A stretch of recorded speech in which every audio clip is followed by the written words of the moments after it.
de vérité, hein, donc très attendu par la fédération, par Tchao, par la presse sénégalaise et par les Sénégalais aussi. Par le continent africain. Par le continent africain.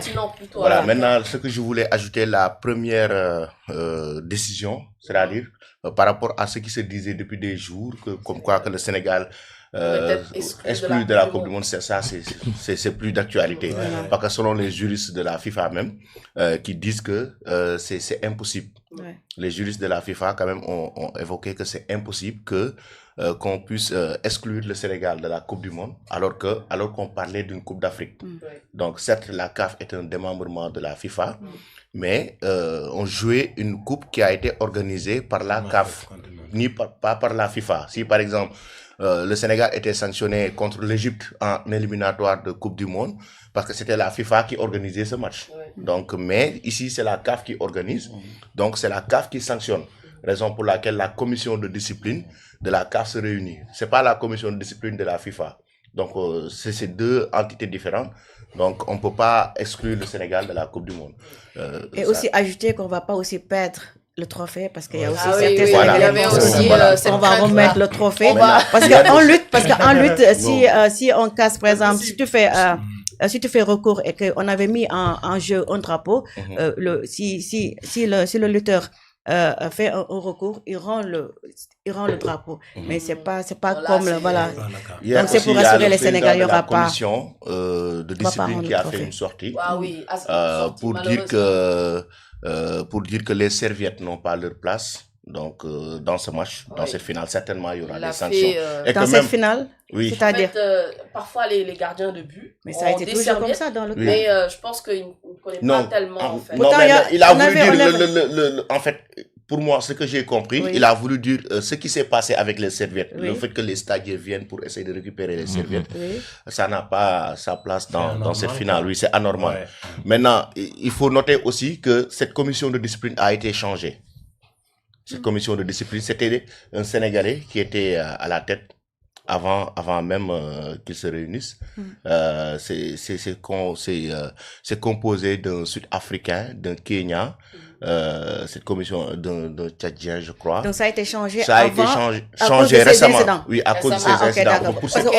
Parce qu'on ne veut pas être juge et parti. Oui, il y a un Sénégalais qui faisait partie de cette commission de discipline. Oui, c'est normal aussi. Donc oui, il a été changé. Donc voilà, il a été changé, raison pour laquelle ils vont se réunir aujourd'hui et que le Sénégal aussi a ses avocats, comme vient de le dire. Donc, voilà, donc le Sénégal a ses avocats et le Sénégal aussi a ses arguments. Au-delà même du Maroc qui a porté plainte au niveau de la CAF, le Sénégal a ses arguments et le Sénégal a la possibilité, si les décisions que la CAF prendra aujourd'hui n'arrangent pas le Sénégal a la possibilité de consulter la FIFA et le tribunal arbitral du sport. En fait. Moi, je voulais poser une question, s'il vous plaît. Je viens au niveau de la FIFA. Et la commission de discipline de la FIFA, supposée, et que c'est un Brésilien ou que c'est un Français ou un Portugais qui soit président de la commission, et que lors d'une finale ou lors d'un match se passe, c'est sa nation de football qui se plaint ou qui en tout cas qui est en litige. Et que pour rendre ce jugement-là, est-ce que vous croyez que la FIFA allait dire que oui, je vais changer la tête parce que c'est sa nation qui a porté plainte? Moi, je pense, ça n'engage que ma propre personne, que ces gens qui sont nommés à ces instances-là, à ces postes-là, ont une crédibilité morale parfaite, plus ou moins parfaite. Vous comprenez? Et qu'on sait que, oui, c'est parce que c'est en dehors de tout. On les a mis ici. Si on ne voulait pas ça, il fallait prendre d'autres personnes qui ne soient pas africaines, qui devaient venir parrainer. C'est pas parce qu'aujourd'hui que, oui, la plainte est portée par le Maroc contre le Sénégal, que pour rendre ce jugement, la commission de discipline, la tête qui est là, qui est sénégalais, il faut l'enlever pour ça. Ben, ça veut dire qu'on ne croit plus c'est-à-dire à nos ressources humaines. De toute façon, cette commission n'est pas régie que par sa personne à lui. C'est toute une équipe qui est dans la commission. Il n'est que président. Président pour moi d'une commission, c'est pas parce que c'est lui le dernier décideur. Mais quand tu réunis des intellectuels, tu mets quelqu'un à la tête qui coordonne, c'est tout. La décision qui est donnée, c'est une décision selon les textes de loi qui sont lus et qu'on interprète. Et en commission, ils discutent pour mettre... Bon, n'engage que moi, peut-être que je ne suis pas trop... Mais avant bien d'être dans les histoires des arts martiaux, je suis un footballeur, il faut que je vous le dise. Mais voilà, je le m'apprends. Votre premier amour. Voilà, mon premier amour, c'est le foot. Et j'ai toujours été un footballeur. Et jusque là où je suis, je joue au football, malgré mon âge. Tant vers la cinquantaine, mais je joue toujours au foot. Et justement, il y a la série nationale quand même Ben, qui a marqué voilà. à la Cannes. Mais non, mais ça, c'est le deuxième, s'il était là, c'est le Sénégal. Le Donc on n'a pas de problème, quoi. Mais le Sénégal devait être là. C'est ce qui fait le charme quand même de cette compétition. Voilà, c'est vrai, mais je me pose cette question, hein, parce que, comme l'a dit tout à l'heure, mais comme vous, c'est le monde entier qui suit ça. C'est pas que l'Afrique, c'est le monde entier. C'est pas un problème sénégalo-marocain. C'est un problème africo-mondial. Ça, je vous le dis. Et même nous, on est dessus, on est là, on veut savoir quelle est cette décision, parce que nous voulons savoir, aujourd'hui, c'est le Sénégal et le Maroc. Demain, ça peut être la Guinée ailleurs. Donc, mieux vaut suivre cette décision et qu'elle soit claire et bien jugée que d'attendre que ça soit ton tour. Non, c'est le tour de tout le monde. Mais Président, quelle appréciation faites-vous du geste de Pape Diaw, si c'était vous? Vous savez, en fait, j'ai commencé par vous dire ici tout à l'heure que sous l'émotion, tout est possible. Est-ce que vous comprenez? Sous l'émotion, tout est possible. Pape Diouf, n'oubliez pas, c'est un footballeur. Pape Diaw, c'est un ancien footballeur. Et il a joué même la Coupe du Monde. Pape Diaw, en tant qu'entraîneur, il peut pas se maîtriser comme... Il y a un self-control quand même, mais pas, il se voit déjà footballeur, quoi. Il se voit déjà dans le truc. Tu peux prendre certaines décisions, après tu regrettes. Il a regretté. Parce que s'il avait insisté que les joueurs ne sortent pas, n'eût été l'appel de Sadio Mané, ils n'allaient pas sortir. Mais quand il y a eu juste une idée plus fraîche, qu'il a dit non, attention, acceptons ça, il a accepté, il a cédé. Moi, je pense que il faut qu'on essaye il faut pas qu'on fasse d'un acte, mettre l'acte, l'animosité de l'âme. Non. Le sport va avec. Qu'on le veuille ou pas. Quel qu'en soit le sport. Mais on a vu ce qui se passe aux États-Unis quand il s'agit de comment on appelle? Le ice. De ice. Mais non, je veux même venir dans le basketball. On sait ce qui se passe. Il y a des choses qui se passent plus graves que ça. Je vous ai parlé de la sélection de l'Argentine avec Lionel Messi. Oui. Et pourquoi aujourd'hui... Même Cristiano Ronaldo mais pourquoi a jeté son brassard de capitaine. Je ne sais pas pourquoi aujourd'hui, on a vu Hristo Stoïkov qui a fait des trucs pires que ça. Ibrahimovic. Mais pourquoi aujourd'hui on veut faire de ça comme si c'était... Ce dénigrement envers le Sénégal, quand même. C'était une première fois dans l'histoire. Je pense que le Maroc n'a pas digéré la défaite, franchement. C'est la pluie qui passe. C'est que derrière toute cette histoire, on est en train de politiser. Et c'est pas bon. Il faut qu'on laisse le sport dans la main des sportifs. Ou l'instance qui dirige peut ne pas être sportive, elle est administrative, mais qu'elle accepte qu'il y a l'émotion sportive dans ce qui se passe. Mais bien sûr. C'est tout. Mais il faut pas y mettre la politique. Le Maroc, on a vu des beaux, comment on appelle, des stades, des infrastructures vraiment dignes de nom. Il faut pas mentir quand même. Finalement, ce qu'on devait nous retenir du Maroc, on ne retient pas.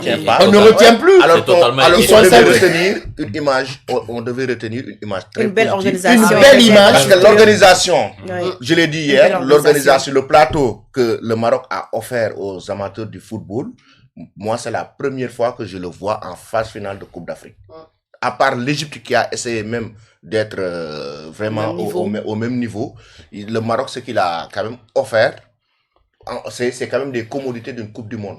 Ça, c'est un. De deux, l'infrastructure que le Maroc a offert aujourd'hui, l'Afrique devait être derrière ça pour soutenir la candidature du Maroc, pour dire au monde entier que oui, l'Afrique est prête à organiser une Coupe du Monde. Oui. Mais qu'on arrête les petites guéguerres qui n'ont pas, pour moi, franchement... Mais aujourd'hui, même l'Espagne, à travers la presse, il est indiqué que l'Espagne ne veut plus du tout qu'on retire la Coupe du Monde avec le Maroc. C'est l'image de l'Afrique aussi qui est entachée. Il y a la géopolitique du football aussi, à un moment donné. qui est en train de sacrifier, entre guillemets, le football africain.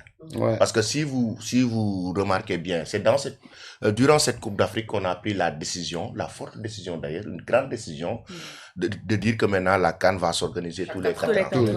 Et aucun pays africain n'a réagi par rapport à ça. Exactement. Aucune fédération n'a pas encore réagi. Le roi aussi.